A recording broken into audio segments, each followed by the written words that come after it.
Cher frère mathématicien, salam alaikum. Ah, salam. J'aimerais te poser des questions que certains internautes nous ont laissées sur le site De quel site? de Édition les 12. Édition les 12. Donc je vais commencer. Alors c'est un message d'Albic. C'est un frère d'origine serbe qui s'est converti à l'islam à l'âge de 17 ans. Depuis 2 ans, il s'instruit seul en regardant des conférences et des débats. Et il se sent très perturbé sur la façon dont il doit pratiquer l'islam. Tu dis qu'aucun musulman en Europe ne peut pratiquer entièrement sa religion, de la zakat que nous ne la versons pas, et donc il s'interroge sur la validité de son jeûne. Il te demande où est-ce que toi tu verses les 2,5% de la zakat al-fitr, et il te demande de l'éclairer. Donc avant tout, أعوذ بالله من الشيطان الرجيم بسم الله الرحمن الرحيم والصلاة والسلام على سيدنا محمد وعلى آله وصحبه أجمعين. Assalamu alaikum wa rahmatullahi wa barakatuh. Donc le salam à nos frères et sœurs qui nous écoutent et le bonsoir aux éventuels non-musulmans qui écoutent cette vidéo. Donc salam alaikum à toi. Par rapport à la zakat al-fitr, c'est ça? C'est ça. La zakat al-fitr n'est pas de 2,5%. C'est la zakat courante d'État qui est de 2,5%. Donc la zakat al-fitr, c'est celle qu'on donne à la fin du ramadan, si je ne me trompe pas. Donc ça n'a rien à voir. Écoute, oui, des musulmans en Europe ou dans le reste du monde ne pratiquent pas du tout la religion, puisqu'ils ne sont pas en harmonie, je le pense, malgré eux par rapport au texte. Donc ça, j'apprends rien à personne. Maintenant, par rapport à la zakat, qui est la zakat d'État, elle est censée être remise obligatoirement au gouvernement. Donc au gouvernement, en l'occurrence islamique. Malheureusement, ce gouvernement, il n'existe plus depuis un certain nombre de siècles. Donc, ceux qui la donnent, s'il y en a encore qui la donnent, ils la donnent pas conformément à la loi. Voilà. Donc, moi, en ce qui me concerne, je fais des dons par rapport à mes revenus, là où j'estime être le plus utile pour l'islam. Et puis voilà. Est-ce que ça suffit, selon toi? Ben, ça suffit, je ne peux pas dire que ça suffit, mais en tout cas, la donnée, sans se soucier de la conformité par rapport à la loi, c'est une dérision, donc c'est une position extrême de dérision, etc. Donc c'est pas la bonne chose. La donner comme tu peux la donner, avec la bonne intention d'essayer de revenir le plus proche possible par rapport au texte, je pense que c'est peut-être pas la solution, mais c'est une des solutions. Parce que le gouvernement islamique, il ne va pas tomber du ciel, il ne va pas revenir grâce à moi ou que grâce à toi ou grâce à nous ici. Il va revenir avec un travail. Donc voilà. Moi je pense que oui, pour ce qui me concerne, j'ai la conscience tranquille. Voilà. Donc je vais te poser la question du frère Morad. Donc il te dit: j'écoute tes vidéos depuis pas mal de temps, mais c'est la première fois que je t'écris un message.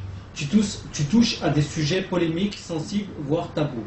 Et ceci parfois avec pas assez de diplomatie à mon sens. J'imagine que tu as tes raisons. Néanmoins, je ne questionne point ta sincérité, ni ton dévouement à la cause. Je te remercie de tes efforts. Je voudrais te poser quelques questions, à savoir, est-il vrai que Ali a prénommé ses fils Abu Bakr, Omar et Othman? Si Hassan prénomme à ses fils Abu Bakr et Omar. Si le 7e imam, d'après les chiites, a prénommé son fils Abu Bakr et sa fille Aïcha. Si le 10e imam a eu une fille nommée elle aussi Aïcha. Si le 4e imam a eu un fils nommé Omar. Par là même, pourrais-tu clarifier le statut de ces imams?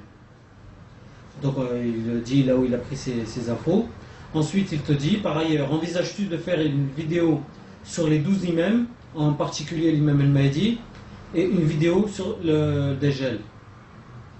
Voilà. Bon, en ce qui concerne le fait qu'Ali alayhi salam, il a appelé ses fils Abu Bakr, Omar et Othman, je pense que c'est un fait historique avéré. Après le reste, en ce qui concerne le 4e imam, le 6e, le 10e imam, moi j'ai pas étudié la biographie de ces imams-là pour savoir comment ils ont appelé leurs fils et leurs filles, puisque je suis pas chiite et je m'intéresse pas particulièrement au chiisme, donc je pourrais pas lui répondre à ces questions. Et en ce qui concerne le sujet du schisme proprement dit, je ne m'intéresse pas, moi, particulièrement, en tout cas à l'heure d'aujourd'hui, au schisme, donc je ne pourrais pas lui répondre. Mais en tout cas, en ce qui concerne la première question, c'est un fait effectivement avéré. Si on peut un peu approfondir, lui, il te pose cette question par rapport à quoi pour, Ben, je pense qu'il pose cette question par rapport au fait de savoir est-ce que ça pourrait rentrer en contradiction avec la thèse de l'usurpation, puisque si on sait très bien que les chiites n'appellent pas leurs enfants Abu Bakr, Omar et Othman, non seulement ils ne les appellent pas de ces prénoms-là, mais en plus ils tournent ces prénoms-là, d'après ce qu'on a pu constater, en dérision. On m'a dit que moi, carrément, quand j'étais une fois au Liban, ils appelaient leur chien Omar, par exemple. Tu vois. Donc, ça sera une contradiction par rapport au comportement de l'imam Ali. Si d'un côté on dit qu'il y a usurpation, que de l'autre côté l'imam Ali appelle ses enfants Abu Bakr, Omar et Othman, ça entrerait déjà en contradiction avec la thèse quelque peu de l'usurpation. En tout cas, il y aura quelque chose qui semblerait incohérent. Et ça rentrerait complètement en contradiction avec eux, les chiites qui, eux, n'appelleront jamais, on implique qu'un sunnite n'appellera jamais Muawiyah, son fils Muawiyah ou son fils Yazid. Un bon sunnite qui a compris qui était Muawiyah, il n'appellera pas son fils Muawiyah ou son fils Yazid. Je pense que tout le monde est d'accord là-dessus. Les chiites, eux, c'est exactement la même chose. D'accord?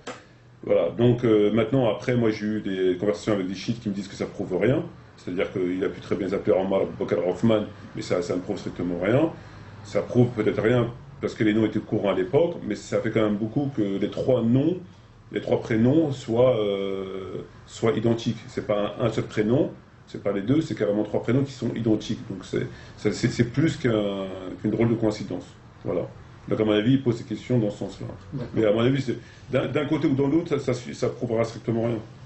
Parce qu'il y a des faits qui prouvent, dans Bukhari par exemple, qu'il y a eu des graves problèmes au niveau de la succession, et il y a d'autres faits dans Bukhari ou dans Muslim, dans le livre de source, sunnites qui prouvent qui font état d'une relation entre guillemets normale. Donc tu vois, tu as des faits tu as la charge et la décharge. Voilà. Donc il faut aller au-delà de ça pour essayer de prouver que ce soit. D'accord. Et par rapport aux deux questions qu'il t'a posées, si tu envisages de faire une vidéo sur les 12 imams? Non, pas du tout. Non, je ne connais pas le domaine et... D'accord. Donc, je posais la question de Shekna Hamoula Sila. Alors, salam alaikum mon frère en islam. J'ai quelques questions à vous poser. Merci de me répondre avec des preuves à l'appui si vous en disposez. Soutenez-vous qu'il y a eu des falsifications dans le Coran après la mort du prophète? Exciser la femme musulmane est-elle interdit? Enfin, l'excision de la femme musulmane est-elle interdite? Est-ce que le prophète Mohammed a désigné un successeur de manière directe? Si oui, pourquoi les autres califes n'ont pas accepté sa décision? Est-ce que les chefs, imams, mufti, molla, ayatollah, doivent être de la descendance du prophète? La prière de Tarawih est-elle une innovation? Tu poses la question une par une et je te répondrai à chaque question. Donc, soutenez-vous qu'il y a eu des falsifications dans le Coran après la mort du prophète? J'ai jamais pensé qu'il y ait eu une falsification dans le Coran. À aucun moment j'ai pensé, à aucun moment je l'ai dit, à aucun moment je l'ai écrit.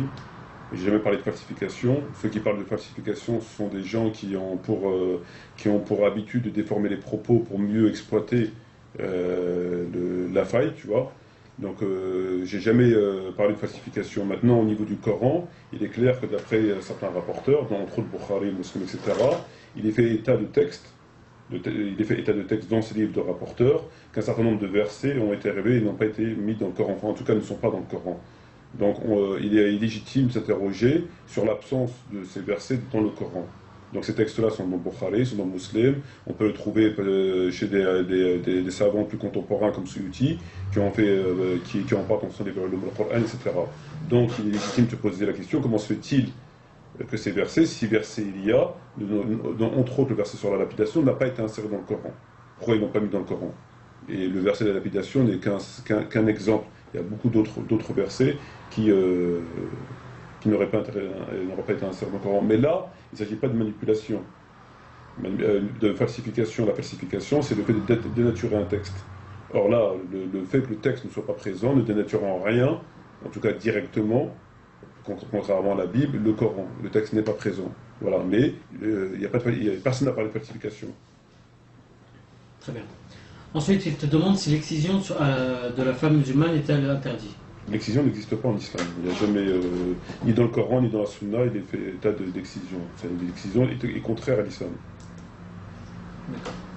C'est plutôt en Afrique noire qui ont usage de...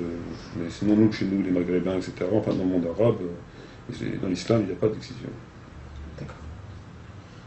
Est-ce que le prophète Mohammed a désigné un successeur de manière directe? Si oui, pourquoi les autres califes n'ont pas accepté sa décision? Ben, quand tu lis les livres de sources, entre autres Bukhari Muslim, il est fait état d'un côté qu'il aurait désigné, ou en tout cas qu'il aurait voulu désigner Abu Bakr, de façon très claire, entre autres le Sahih de Bukhari, mais de l'autre côté, il est fait état qu'il aurait voulu désigner Ali, dans le même Sahih de Bukhari ou dans le livre de rapporteur. Donc en fait, il y a un travail d'investigation qui doit être entrepris pour savoir ce qu'il en est exactement. Et le texte le plus troublant sur ce sujet, c'est bien le texte du jour du jeudi. Voilà. Donc en fait, il y a des contradictions, il y a des faits qui vont dans un sens, et il y a malheureusement d'autres faits qui vont dans l'autre sens. Donc une seule lecture du livre ne permettra pas de voir plus clair, il faut étudier pour savoir pourquoi. Voilà. Est-ce que les chefs, imams, mufti, mola, ayatollah, doivent être de la descendance du prophète? Dans les livres de la Sunna, non. Dans les livres de ce que nous on considère être des livres sunnites, sur sunnites, donc encore une fois Bukhari, Muslim, etc., il n'y a aucun texte qui dit que les descendants, les chefs, doivent être descendants du prophète. Aucun. D'ailleurs, Abu Bakr lui-même n'était pas descendant du prophète, etc. Il n'y a aucun texte, en tout cas chez nous, qui affirme. D'accord, et les éléments que ramènent les chiites sont... Les éléments sur cette question-là sont propres au chiisme. C'est-à-dire il y a des revendications chiites qui sont légitimes, puisqu'elles figurent aussi dans nos livres, donc, que j'ai fait état à plusieurs reprises dans des vidéos, mais il y a des éléments que les chiites avancent qui n'existent pas dans nos livres. Et à partir du moment où ça n'existe pas dans nos livres, on n'a pas matière à les exploiter. D'accord. La prière de Tarawih est-elle une innovation? Ben, c'est le prophète lui-même qui le dit, et Omar lui-même qui le dit. Quand Omar s'est exclamé quelle excellente innovation, quand le prophète a dit priez aux gens de vos demeures, donc on en a parlé. C'est une interdiction très claire de la part du prophète parce qu'il dit priez aux gens de vos demeures. Donc c'est un ordre de la part du prophète qui doit être, comme tout ordre du prophète, respecté. C'est un texte qui est dans le Bukhari de Muslim, c'est un texte qui est authentique et qui parle spécifiquement de Salat al-Tarawih. Pas Salat al-Tarawih, mais Qiyam al-Layl, parce que le mot Tarawih a été inventé par la suite, n'existe pas. Le mot Tarawih n'existe pas dans la bouche du prophète. Donc c'est un mot qui a été inventé par la suite, suite à la nécessité de mettre un titre à cette prière. Donc je vais te poser la question de M. Ba Mamadou, du frère Ba Mamadou. Assalamu alaikum. Je me nomme Mamadou et j'ai une question à propos de la rupture du jeûne. J'ai lu dans le Coran, sourate 2, verset 187, que la rupture du jeûne se fait une fois la nuit tombée. Or, alors que c'est au Maghreb que nous faisons, faut-il attendre la nuit noire, comme le font les chiites par exemple? Mes recherches ne m'ont pas éclairé. En fait, les chiites ils prétendent que la rupture du jeûne que nous faisons lors de la Salat al-Maghrib est une mauvaise chose. C'est-à-dire que normalement, d'après les chiites, on doit rompre le jeûne au coucher du soleil. C'est-à-dire quand il fait noir, quand il fait nuit, et non pas quand le disque solaire disparaît. D'accord? Voilà. Donc ça, c'est les chiites qui le disent. Les chiites l'affirment, mais lorsque tu te tournes vers nos livres de la Sunna, tu as un verset coranique. Le verset coranique, comme plein d'autres versets, il faut savoir les comprendre. C'est-à-dire que le terme qui est utilisé là, il faut essayer de vraiment le comprendre. Quand tu te tournes vers les livres de la Sunna, tu trouveras qu'il n'y a aucune contestation, il n'y a pas de contradiction, on trouvera jusqu'à la preuve du contraire, que le prophète et les musulmans rompaient leur jeûne lors de la disparition du disque solaire, au moment du Maghreb. La prière du Maghreb, c'est là où ils mangeaient une ou deux dates, enfin ils rompaient leur jeûne. Il n'y a pas de contradiction chez nous. Il n'y a pas de texte qui est divergent sur la question. Tous les textes disent la même chose. Donc c'est la disparition du disque solaire. À la prière du Maghreb, on doit rompre le jeûne. Donc l'affirmation chiite, jusqu'à preuve du contraire, reste une affirmation chiite qui n'est pas corroborée par des éléments entre guillemets sunnites, jusqu'à preuve du contraire. Mais ils peuvent, s'il y a des éléments qui existent chez nous, ils peuvent toujours les donner. Un message du frère Karim. Salam alaikum, je viens d'écouter pour la première fois une de vos vidéos sur Tariq Ramadan. Vous dites qu'en France, un musulman ne pratique pas sa religion, si ce n'est que 2 versets. Il n'est donc pas possible d'habiter en France et d'être musulman. Dites-moi, dois-je immigrer? La question, c'est que il ne s'agit pas de prendre une solution radicale par rapport à une situation qui est celle qu'on connaît, c'est-à-dire qui existe depuis des siècles. C'est impossible. Donc la question, elle n'est pas de trouver une solution au moment où la vidéo elle est faite ou au moment où le sujet est abordé. La question qui se pose, c'est que tu as 2 catégories de musulmans qui vivent en Europe et dans le reste du monde. Tu as la catégorie des musulmans qui vivent, qui travaillent, qui mangent, qui dorment, etc., sur une terre mécréante, c'est-à-dire une terre qui n'est pas régie d'après les lois de Dieu et d'après la sunna du prophète, et qui se complaisent dans cette situation, qui font aucun effort pour sortir de cette situation de violation et de contradiction au niveau de leur religion et de leur foi. Et tu as l'autre catégorie de musulmans qui font ce qu'ils peuvent. Et Dieu sait, et plus à même de savoir, ceux qui font ce qu'ils peuvent. D'accord? Donc la question, avant tout, il faut la poser sous cet aspect-là, sous cet angle-là. C'est-à-dire, de quelle catégorie de personnes fais-tu partie? Est-ce que tu te complais dans la situation de vivre comme nos pères ont vécu en travaillant comme un citoyen à part entière, ou bien fais-tu des efforts pour sortir de la situation?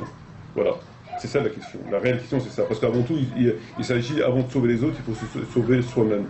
Donc avant de chercher à sauver l'humanité et la Oumma, il faut déjà penser à sa propre âme. Donc lorsque tu penses à ta propre âme, tu t'interroges sur le fait, qu'est-ce que tu dois faire, le fait que tu es en contradiction totale avec la religion. Voilà, et après, tu avances, tu chemines dans ce sens-là. Voilà. Une question du frère Khalid. On a encore le temps? Oui, non, on va 2 minutes. Assalamu alaikum wa rahmatullahi wa barakatuh, très cher frère Mamar. Tu as dit lors de tes nombreuses interventions que la zakat est un impôt d'État. On sait aussi que cet État n'existe pas pour nous. Une question me semble naturelle. Est-ce que l'aumône que nous versons actuellement est valide? Est-ce qu'il faut continuer de la donner, en tout cas de cette manière? L'aumône, quand tu dis aumône dans le terme français, ça sous-entend une aumône, c'est-à-dire quelque chose que tu donnes qui est surrogatoire. On attend? Non. Non? On posera la question la prochaine fois. D'accord. Excusez-moi. Okay. Bon ben, frère, je te remercie pour toutes ces questions. J'aurais au moins à te supporter comme ça. Toutes ces réponses, ouais. Et à très bientôt. Merci surtout. Merci. À bientôt. Salam alaikum.